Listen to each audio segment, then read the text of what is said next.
twaxun tugu tuwanon tugu watine xaw jamdi xabete xakira aywa oda banu mesu kuñe tan toxo ke tan jancenne ke adanga xati kebe noxondi ona gil tolaganta xay alhamdulillah lenki kotanga fofon toku yonkinga añunga daxa famaye moxo siri har fonne gayeti yo lenki alhamdulillah allah xaqatine kino sasa ono yingollo magandi naxa soxbanan kuñe ona gil tolaganta xay lenki kotanga fofon toku a yonkinga wala kuñine joppa gelli professeur diadje wodan kuñi gellanta ko dingiranga wodan korenci kuñi tan toxonga docteur abdourahmane soumare cheikh imam fisru xara dj xara wage xara cerno xara jeydi xara marcelo xara daman diawara xara firana yo o xaramoxo diadje jabera o faba bubu samba diallo aywa kuñilenga katta xa suyi professeur alaji sakho professeur camara aywa onati o kuñilenga katta xa suyi hamayi ña xamaña munguyayi wati xerxere yaxe maxa yo nkantonu fisironu camaranu mareganu kulubalinu nga xasu kuñini mahamadou lassana camara anna kam moxoy ti france taxenga encore anna kam moxoy aywa oda xasu kuñi soumare angola taxe noxondi xara moussa fofana oda xasu kuñi nga nenna katta xasu ay o gadi be toxonko o yibe toxonko xalat nanti o nga nenna katta xasu ay twaxun tugu noxondi hohoga trenkana angada trenkatugu ke noxo manga trenkati sella ñaw kuñinen katta xasu ay wargi toraganta xe alhamdulillah lengi kotanga fo ndoku yonkinga añangoda xalaxa xamaye owa duwanga xada waxañaga duwawuga allah ganna xeeri ñangoda allah ganna kande ñangoda no wali halanciro no tanga no suturi allah ganto fitna allah ganto jarabi o sawanto allah gana yampodida na dagaran pasgiriranga o gotun toku allah ganna saha ñangudi dangani nodi sagi moxondi wa hammini kudo hammino allah kutede sumpu kutega heti allah gani jaroda allah gani jawaboda tifaren pormande allah marabi sallallahu muhammadu yo wodaxa kuñi wodaxa mama wodaxa tiga wo falle moxo siri xawa jalli do soxoguy dagana honini trenka awa toxun tugunga moxo ɓe langana xamay haragana ña leri bane andina ña dome awa xotana moxo siri yo o sewontenga xa gollonga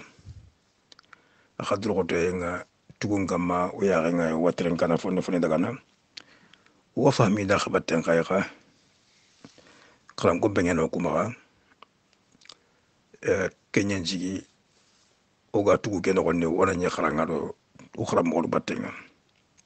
ay wo da xasu kuñita kurma xadi yo ona mamande ngara kata xado tikanden xadi ndi xa gollu kamma xa durxotoyen kamma salla xerxere yaxe maxa professeur diadje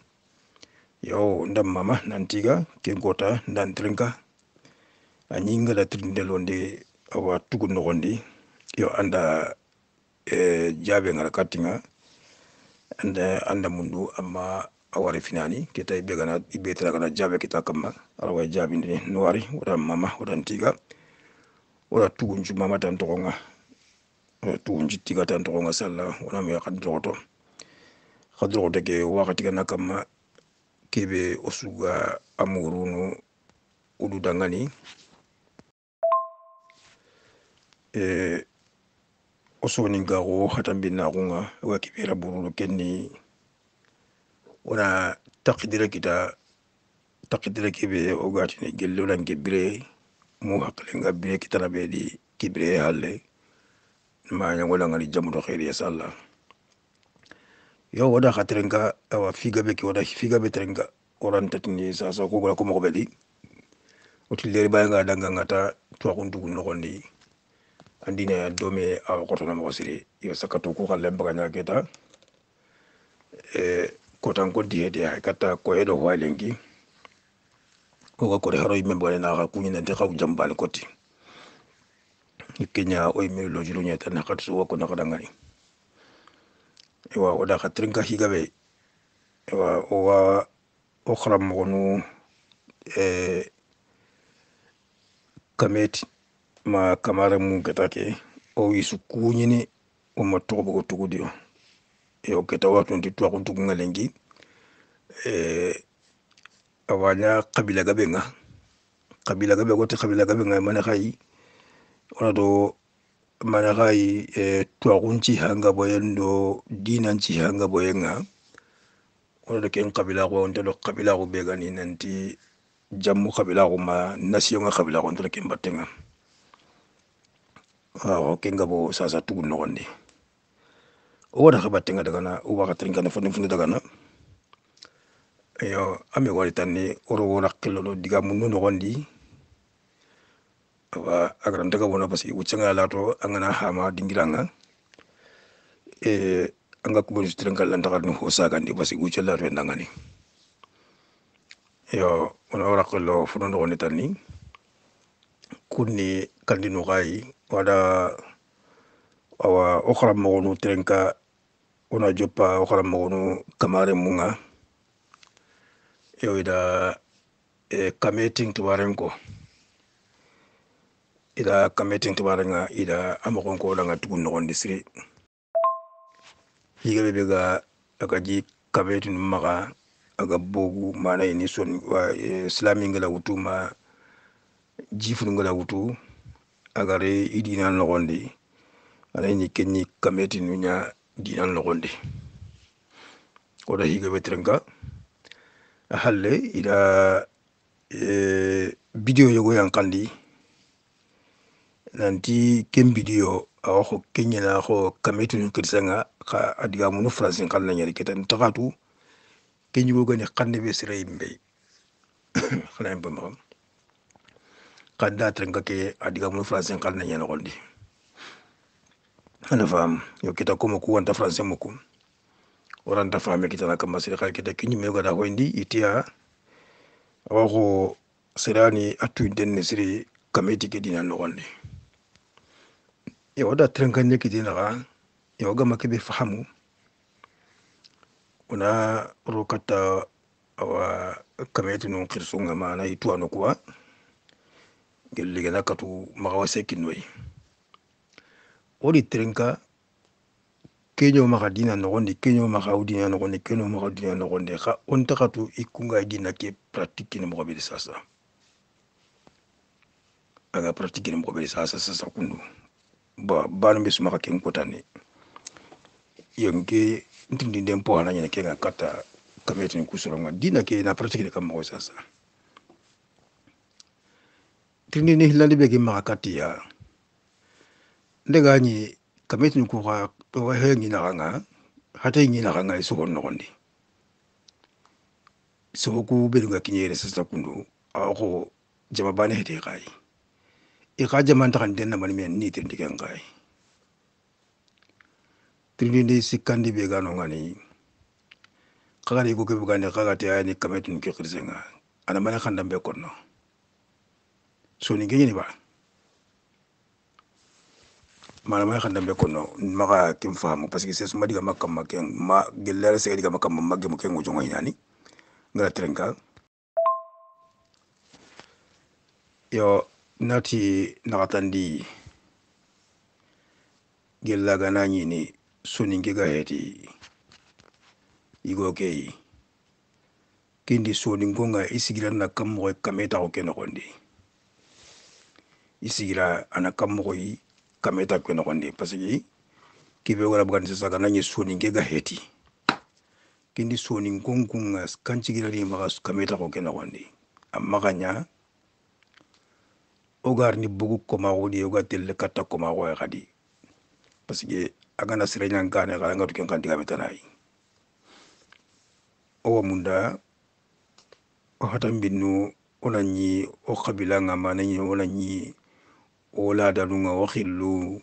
oni trendi oni trendi horaxun kamma ona kenya munduna harsa xam maxaña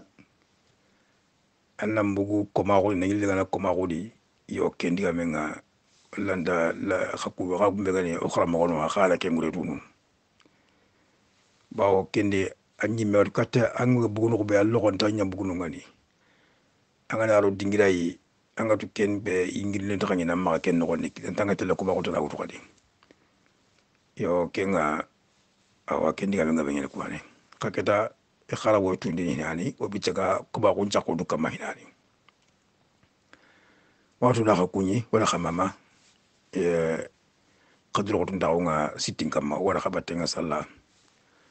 yo ken palle ona dangi awa xa kun kamma fonne o maxa ujo ngabondi burburu xamayi ñam moxo moxo ona munda lenki xaqatinde ke go maxa o xana o xaqinne ke rondo gara ke ɓerondini salla oda xana katta ko jotona xadi salla yo ken dangen palle o trinke onati diga mun noxon dagana harsa o gemu digame goy dingira goy da simma o xanto maxan kulbaliyani ada digame gorondi nanti ñogo menga wa xasu tumbi ñana anane ama yige ama mini da simma maxan kulbaliyani gella gana ngama sanko gelli ngana sanko xa toxuntu harsa xasu ɓeɗo ga trenka xara ngala kille noxo de kuwani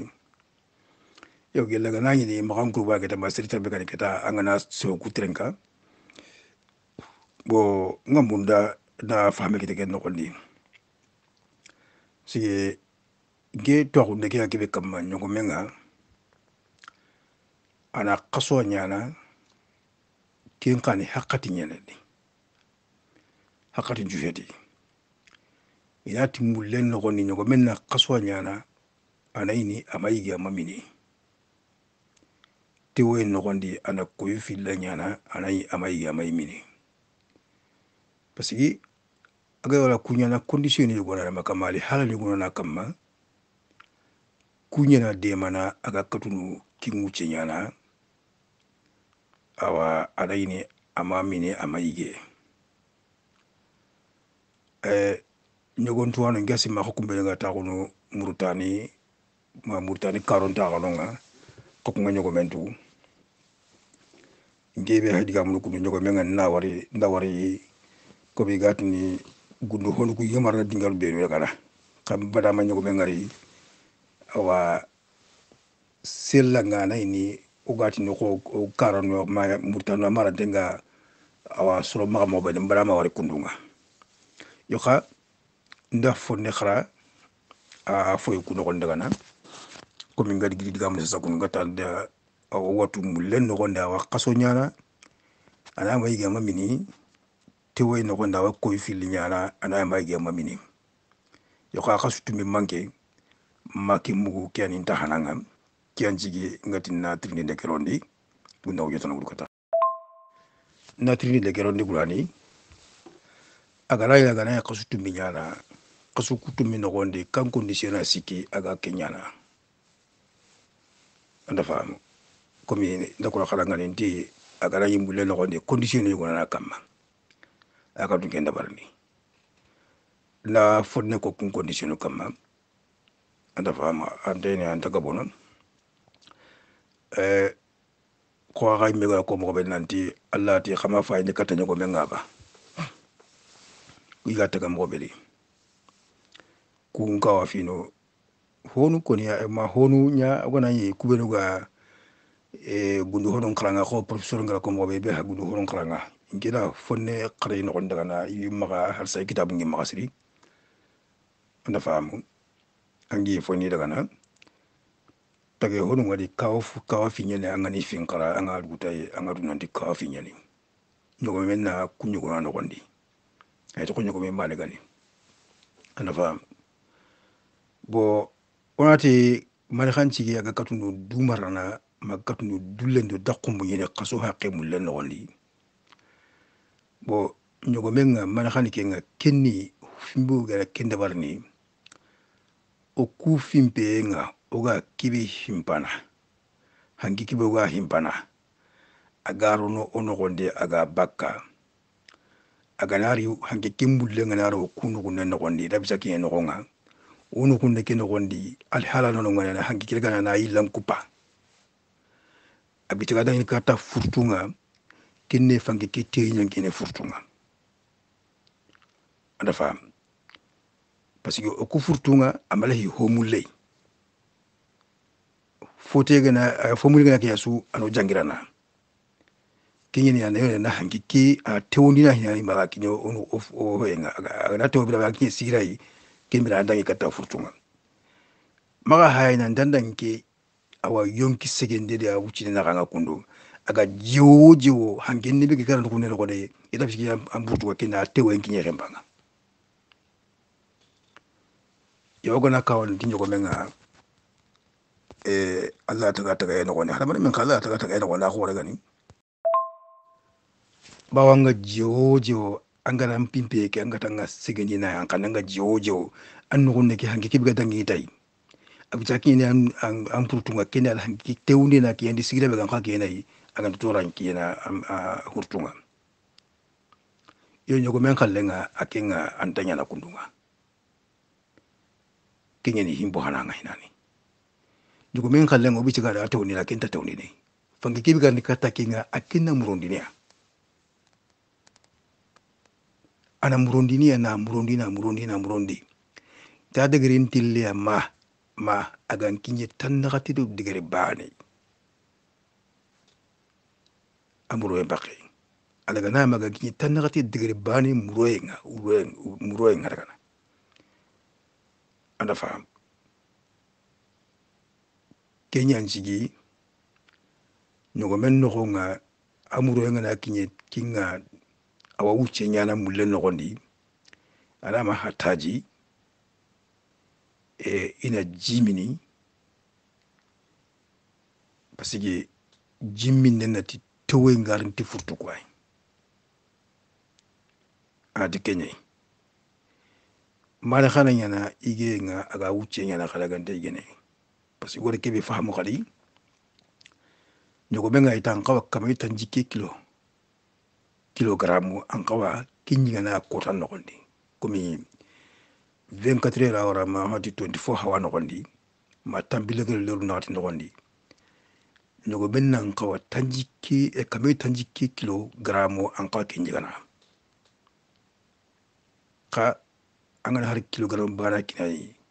kiyen no gondi arawai golen ci dabar ntike mbane koti yen kai angana hari kilogramme bana kinai kiyen no gondi akin kilogramme gara iga arawai kiye kim mangol ci dabar ntike ngam man khani kibe wora faham wona gondi parce que sege gile kibe hakama kin sege gile fuani resere bangala dangane ko gatini maranya na ga dangane ken dangane kenni maraye adangane ken mara kenyana awa igande kinai mana kenyana aigo hon ncharabina dangane kenyana aigo hon ncharabina dangane iyo kianji nati nyogo menga mulen no gonda rawa kasonyana ana mai ya mamini tewe no gonde ana koy filla nyana kaketa ngara kasutumbe kemugo yo hasal ko to mu de la kenyai wala khatrindi yo xano de ma wasenga parce que comme kalangul la kunta bana yo wa na honna khala ke dingira yo wa na honna khala dingira tana inta bana al halam mo gondi yo keta trindi de kanda kata ibe gada kasu kutumbe ko comme no de ma ona katu fami kita no ngari salla yo wa kata dingira tana comme wa ko ko mo beli o jonu gabo o ganya munda ona lo tambedi yo alla ga ma haqatin ginanga anyana ngam ma mone nyeta ne kempalle to aguntu gunga serena mbama na le saga da gadi serena mbama leri bane alla nda mone mbagandini manno sohla tanya dome ada fa sigi agada munda ando sorna hon e kacca dingira be wa adela runga ligi mungwa alla ndaka sinanga kusugi munde parce que gojobe hay magare ampungu kamo tumbe kamo yaran tuwara nyahay anga to anga taga kutu tren kala na duguta na fahmi kite ke nogonde wa amungu na buru sallallahu yo kenya tanni oda diga ngabe mugu awa ken kota oda ayu gono trenka kingani iga qur'ana ki qisasun kono bimbagande khibare wati bimbagande okuti bimbagande ni bimbagande mane srega na fonyanga awa ankagan kawa anta mondu ngante kebe wala kenya okuna hilli kenya bimbagande ndar keda hukumanga ka kili mo beli kita trindinde wani ma ken dingira ino ngani Allah dale kutiba alaykum qisas anna an-nafs bin-nafs bo ida bimbagande nga ida awala hakamma yonkiti yonki magardi onanti igoti igo yagareti yagare ma nugunneti nugunne ma kambeti kambe ma ayal daga kitanda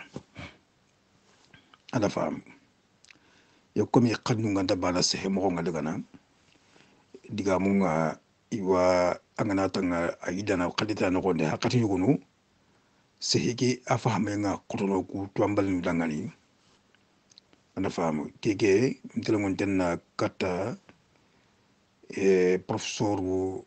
ado docteur Abdurrahman Soumare ado imamu fisru no nye keta suwani keta mtelengon tenna kata gai kekile bo oku khannen no gonde angana tisre dangantani bimbagande yonkiti yonki igeti amatimmeba manay ni kenci amatimmeba ogatu nanti asura no gondi anda fam nanti asura no gondi ngati yonki geti seke amatimmeba oku kannen no gondi ko ngara ko mo be nati khannun da bala nga ayilla khaleta no gondi hakati ngono awa ko indini ko kawganati oku bange oku khanne ke no gondi yonki igo yonki ti igo yonki yagare yonki ti yagare yonki ya aho ore yonki mbugo meno wanda mbugo no wanda harsa kindi ngira ngori fahame kita no ngani bo mati na katrini no ngani parce que yonki ti yonki ngema ka kendi awa hate sun to ngani a yonki ngano yonki nga ya ko ga illa ay gum manda ya khare mallitini yo kenya da biteli nyaako kale fonni na katrindi no ngani professeur no ala docteur ndey mamnu yo kenya ni ndinde ngata ko ngano ngani o wakata o yota salla aywa keta ore kata kali fokurumba kali yo trenke kali ko wa katrengana hakadu sumo bedi nanti kada tindi professeur ngara jabi kenga ni sirimen kibarenga alla gada ahinko kebe ga sirimenga professeur nda higabe ko wano gondi na utu ndo nanti sirimenga kawa fini beno gai ada higabe ko oda trenga onati oka gem denga kun je ko kam wala kun faham oda wadi mi ko kranga yi ga ko mo talaki nanti ku bira fu ko birantu ndagana yo garen haganta nga fo ne kranga iho ino ni kitabu ngi magange khanga daga na professeur ngara saka ni mo bedi ya anin khama ka kengal halali ko tan na tele kambo kusegi kambo ko beno ga yaga operation yati ya kambo be yaga pingundi neti ya kambo be labonga ni ya anda famu ala wa ado kambo be awa komo be le komo ga luguta fore mutu aga jibe wala mbate no ko ma gati na kan drogene parce que kenji yankay halani hala mari men ga heye nanti sirime de khini anam pare nguto anta bakasela anda fam professeur nda agabe ko wada fami ke kida no gondi yo wada gani kinga o khada kinga la no gondi yo wada tita no wada khella ken no gondi na fonne ka professeur je ke hate ko nanti aga da kubene ko wada kungirinde ronto kungirinde ni ona hwaka pa kun kamata bawo ke akibare ngabe nyani hali fonne ga hati anga ya ikra ngun no daga na hige ba no digi ko daga na anda fam yo kuna kandi kapama ga kenne kande gai sirimenga aga fore ke be to haten no gondi sirimen na fore ke nyana mana gai sirimenga na fore ke utu kanciri me kana fore ke to haten nogondi o kuna kenya kapaka maga gonne ado kandi sirime ngani khabane chagundi ana man nahar kinnoy ana may tora kinnoy wala katta wujutana sallallahu ya onati sirime nga sirime be ga fore nguto haten nogoni ya joppa kenga kanciri me kana fore nguto haten nogondi siri nyagare nyani siri nyugo hajunta hore siri nyagare kya ga hore nguto haten nogondi ana yamana gara aygo ho nyaba no aygo ho heti ana ro mana kana ro ikhabanu sirin kabanu be agi sokoni mawati sirme agana yellu be sokondi anda famu ogara kibe khara agana yellu be sokoni ma daga khabanu be sokondi kun khabanu agana foreki wutu foreki ana man khawto foreki no gondi inati proteine e wano ngana kenyo to baka horeke no gondi aga jokko i khabanu ku kama kuma khabanu ku ga katunu birin tu kunga iga khoroje we yakima anda fam siri nyagare nyana fure mutu a heto kaga utna daga birin tay no anta birin tay ara utua aga sakka i khabanu nyakama khabanu kurini kama itari no ko boto misane nyani iga meno kondi daga na anda fam iga meno on daga na kemboto misane aforo ke nyandi yel khabane bakbe ga yeno na aforo nyandi kamo sikki khabane rawa nyina no gondi aforo ke nyandi kenga anda fam yata aforo nyandi kamo sikki khabane kenga nyina no gondi bwana hore ki utata joko kunya kama kudo ye khoro nga jawno mo beri uccini yani khabane nga uccini na re khabane nga awa ana ilam ko peje wari bawo saga di khabane chokondi khabane ka sokondi minna khay kendi ngiranu problème bayo oku masibo bayno nyama ni otoram bayno nyay parce que sirime nga ani khabane chokondi ni ji sokunto beno wa iga magabo siri manay ji goro kurakunga ani khabane chokondi kunya no gondi ken khabane chokondi kunjini no gondi kenyan cigi docteur ngati ne kadangani mo igati no dangani ji sokunto beno garo o karonga comme oni minne ngara o gomi minne ngara iga kibe kinyo kingeni malaria nga malaria ke giliro sirime ke abaten anda fam parce que yaga na khabane ke daga gini sokundi ni kacce man sokunde da simma suwatu hantangen khage khalen sokundi mo be jinno gondi kamenge nari ba ane khakho ngana tere anga wala kacce ma ga sokundi daga na sirime ka sokundi kunu ya jinno gondi daga na yo kunjinu minne nga kina tora gino siri aga jangirem kino ikat malaria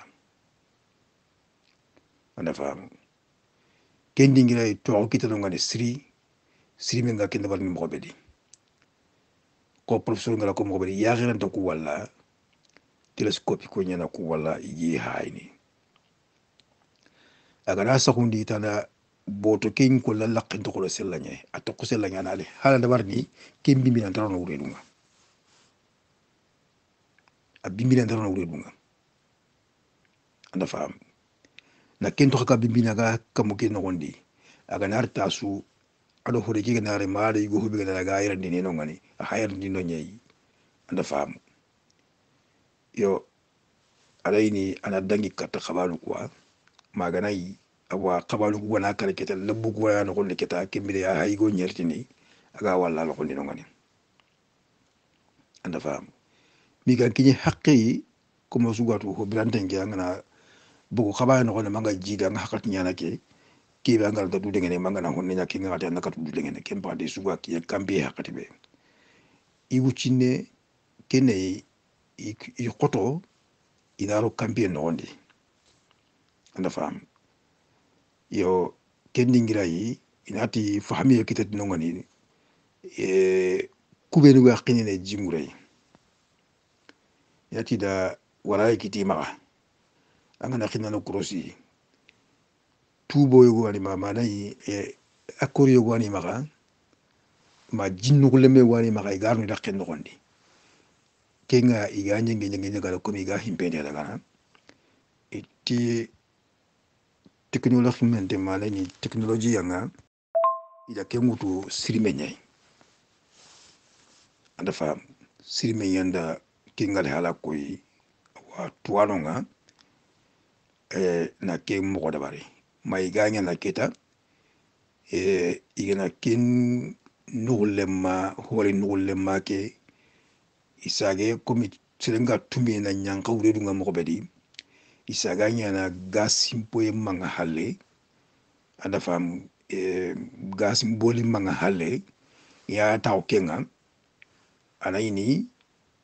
kenni mana khay hange wala ken khana gondi gatini oxygène ken oxygène angana yanka jingure nanki sira godi oxygène be ga kamuno wanda akontonanga kakinga na nyamaga ampe kenya hutunu anamugu ana ini angailene fanke mbagani tikarabane nga bo ana ina anta kontonanga yo kusuni kwai oga tona fonne ko professeur ndankei yo ay to ko waga kubede ko oga tini o khali khalaki ngal haladi ine maga yere miasa maga yere ni khalaki ngal halay mi anondi yo ke antanne oga to ke ka hay ye malaria ke khoto ku bangu ko daga asebe ga nga siri sakade kangara ke sa satem atam barlikini bawo ila ke ko siri menga kine ke mbanga ge daga ne khaba sekonde ne atella sekonde jingere mi sakati ngira suwa akaro ko atella sekonde no nyina ni burno ngani kendi ngira khay alla dal hala dal no ko kewure no ngani aga na khabanu ko ali burno aga di warno ngane khani munuti kanala hani munuti kenyai ken awa ali munuti ken ngale hala ga no ko kewure aga ko no khabanu ko wala parce que ala ita la khaban so tangi leer ndakati di khaban ko khullu ngene kha na tangi leer ndakati ken na hina sina hina kir antaka lo nyemba kameno ko ni mana ina antaka aga dingire ba antaka ba kameno ko ni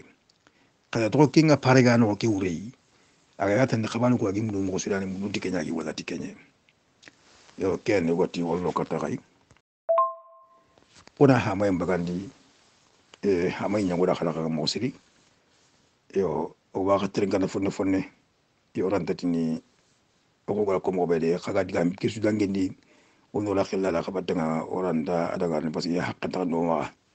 yo kha golunga hali mo danga mo siri wala khabatanga o waxa kumino wa khama mana o waxa tigana o duanga khada o waxa jaga duwa wa hasa ya khado mare meke dome Ibrahima Cissé alla gada ta ko dingila ke yalengi ingilane e londo no gonde gada hakkade ke taga tulbe na ko so manan ko na khero ken ko tan gonde